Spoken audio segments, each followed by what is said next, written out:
ಓಂ ಶ್ರೀ ಸಾಯಿನಾಥಾಯ ನಮಃ. ಶ್ರೀ ಸಾಯಿನಾಥರು ಎಲ್ಲ ಭಕ್ತರಿಗೆ ಆಯುಷ್ಯ ಆರೋಗ್ಯವನ್ನು ಕರುಣಿಸಲಿ ಎಂದು ಬೇಡಿಕೊಳ್ಳುತ್ತಾ ಇಂದು ಸಾಯಿ ಸಚ್ಚರಿತೆಯ ಅಧ್ಯಾಯ 2 ಪಠಿಸುತ್ತೇನೆ. ಗುರುವಿನ ಅವಶ್ಯಕತೆ. ಓಂ ಶ್ರೀ ಗುರುಭ್ಯೋ ನಮಃ. ಯಾರು ನಿಶ್ಚಲವಾದ ಮನಸ್ಸಿನಿಂದ ಶ್ರೀ ಬಾಬಾರವರನ್ನು ನಂಬಿದ್ದಾರೋ ಅಂತಹ ಭಕ್ತರು ಮಾತ್ರ ಗುರುಗಳ ಚರಿತ್ರೆಯನ್ನು ಓದಲು ಅರ್ಹರಾಗಿರುತ್ತಾರೆ. ಶ್ರೀ ಸಾಯಿ ಚರಿತ್ರಕಾರರು ಶ್ರೀ ಸಾಯಿ ಅವರ ಅದ್ಭುತ ಪವಾಡಗಳನ್ನು ಸ್ವತಃ ನೋಡಿ ಕೇಳಿ ತಿಳಿದು ಶ್ರೀ ಗುರುಗಳ ಆಶೀರ್ವಾದ ಬಲದಿಂದಲೇ ಈ ಪಾರಾಯಣ ಗ್ರಂಥವನ್ನು ರಚಿಸಿದ್ದಾರೆ. ಇದನ್ನು ತಿಳಿನೀರಿನಂತೆ ಶುದ್ಧವಾದ ಮನಸ್ಸಿನಿಂದ ಪಾರಾಯಣ ಮಾಡಬೇಕು. ಇಲ್ಲಿ ತರ್ಕ, ಚರ್ಚೆ, ವಾದಗಳಿಗೆ ಜಾಗವಿಲ್ಲ. ಶುದ್ಧ ಭಕ್ತಿಯೊಂದೇ ಸಾಕು. ಶ್ರೀ ಸಾಯಿನಾಥರಂತಹ ದೇವತಾರೂಪಿಗಳ ಬಗ್ಗೆ ಬರೆಯುವುದೆಂದರೆ ಕಷ್ಟಸಾಧ್ಯವಾದ ಮಾತೇ ಸರಿ. ಗ್ರಂಥಕಾರರೂ ಪುಣ್ಯಶಾಲಿಗಳಾಗಿದ್ದರೆ ಮಾತ್ರ ಈ ಕಾರ್ಯ ಸಾಧ್ಯವಾಗುತ್ತದೆ. ಗ್ರಂಥಕರ್ತರೂ ಶ್ರೀ ಗುರುಗಳ ಆಶೀರ್ವಾದ ಅನುಗ್ರಹಗಳಿಂದ ಮಾತ್ರ ಇದನ್ನು ಬರೆಯುವುದು ಸಾಧ್ಯವಾಗುತ್ತದೆ. ಈ ಹಿಂದೆ ಮಹಿಪತಿ ಕವಿಗಳು, ದಾಸಗಣ ಮಹಾರಾಜರು ಮೊದಲಾದ ಹರಿಭಕ್ತರು ಶ್ರೀ ಬಾಬಾ ಅವರ ಚರಿತ್ರೆಯನ್ನು ಕೀರ್ತನೆ ಮಾಡಿದ್ದಾರೆ.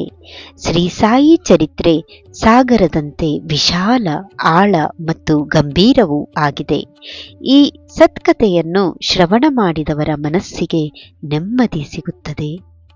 ದುಃಖದಲ್ಲಿ ನೊಂದವರಿಗೆ ಕಷ್ಟಗಳ ಉಪಶಮನವಾಗುತ್ತದೆ. ಅವರಿಗೆ ಇಹ ಪರ ಎರಡೂ ರೀತಿಯ ಸುಖ ದೊರೆಯುತ್ತದೆ. ಶ್ರೀ ಸಾಯಿನಾಥರ ಉಪದೇಶಗಳು ಈಗಲೂ ಎಲ್ಲರಿಗೂ ಅನ್ವಯಿಸುತ್ತವೆ. ಬಾಬಾ ಅವರನ್ನು ಯಾರೂ ಪ್ರತ್ಯಕ್ಷವಾಗಿ ದರ್ಶನ ಮಾಡಿಲ್ಲವೋ ಅವರಿಗೆ ಈ ಸಂತರ ಉಪದೇಶ ವಾಣಿ ಸುಖ ಸಂತೋಷಗಳನ್ನು ಇಂದಿಗೂ ನೀಡುವುದರಲ್ಲಿ ಸಂಶಯವಿಲ್ಲ. ಗುರುಗಳ ಚರಿತ್ರೆಯನ್ನು ಗ್ರಂಥಕರ್ತರು ಅಹಂಕಾರದಿಂದ ರಚಿಸಲಿಲ್ಲ. ಅವರು ಅಹಂಕಾರವನ್ನು ಶ್ರೀ ಸಾಯಿ ಚರಣಾರವಿಂದಗಳಲ್ಲಿ ಅರ್ಪಿಸಿದ್ದರು. ಮೊದಲು ಬಾಬಾ ಈ ರಚನೆಯ ಕೆಲಸವನ್ನು ಒಪ್ಪಿರಲಿಲ್ಲ. ನಂತರ ಅವರ ಆಪ್ತಭಕ್ತರಾದ ಮಾಧವರಾವ್ ದೇಶಪಾಂಡೆ ಅವರ ಮೂಲಕ ದಾಬೋಲಕರರು ಪ್ರಾರ್ಥಿಸಿದಾಗ ಬಾಬಾ ನಾನೇ ನಿನ್ನಲ್ಲಿ ನಿಂತು ಆ ಕೆಲಸವನ್ನು ಮಾಡಿಸುತ್ತೇನೆ ಎಂದು ಆಶೀರ್ವದಿಸಿದರು. ದಾಬೋಲಕರ ಕಾಕಾ ಸಾಹೇಬ ದೀಕ್ಷಿತ ಮತ್ತು ನಾನಾ ಸಾಹೇಬರು ಗೆಳೆಯರಾಗಿದ್ದರು. ಒಮ್ಮೆ ಅವರ ಗೆಳೆಯರೊಬ್ಬರ ಮಗನಿಗೆ ತೀವ್ರ ಕಾಯಿಲೆಯಾಗಿತ್ತು. ಅವರಿಗೆ ಶಿರಡಿಗೆ ಹೊರಡುವ ಮನಸ್ಸಿರಲಿಲ್ಲ. ಆಗ ನಾನಾ ಅವರು ಶಿರಡಿಗೇಕೆ ಹೋಗಲಿಲ್ಲ ಎಂದಾಗ ಅವರು ದಾದರ್ ತಲುಪಿದರು. ಆಗ ಒಂದು ಆಶ್ಚರ್ಯಕರ ಘಟನೆ ನಡೆಯಿತು. ಒಮ್ಮೆ ಮುಸ್ಲಿಂ ಯುವಕ ನೀವು ಮನ್ಮಾಡ್ ಮೇಲೆ ಹೋಗಿ ಎಂದು ಸಲಹೆ ನೀಡಿದನು. ಆದರೆ ಮತ್ತೆ ಅವನು ಕಾಣಲಿಲ್ಲ. ದಾಬೋಲಕರರು ಮಾರನೆಯ ದಿನ ಶಿರಡಿ ತಲುಪಿದರು. ಶಿರಡಿಯಲ್ಲಿ ಹೆಚ್ಚಿನ ಜನಸಂದಣಿ ಇರಲಿಲ್ಲ. ಅವರಿಗೆ ಮಸೀದಿಯಲ್ಲಿ ಶ್ರೀ ಸಾಯಿ ದರ್ಶನವಾಯಿತು.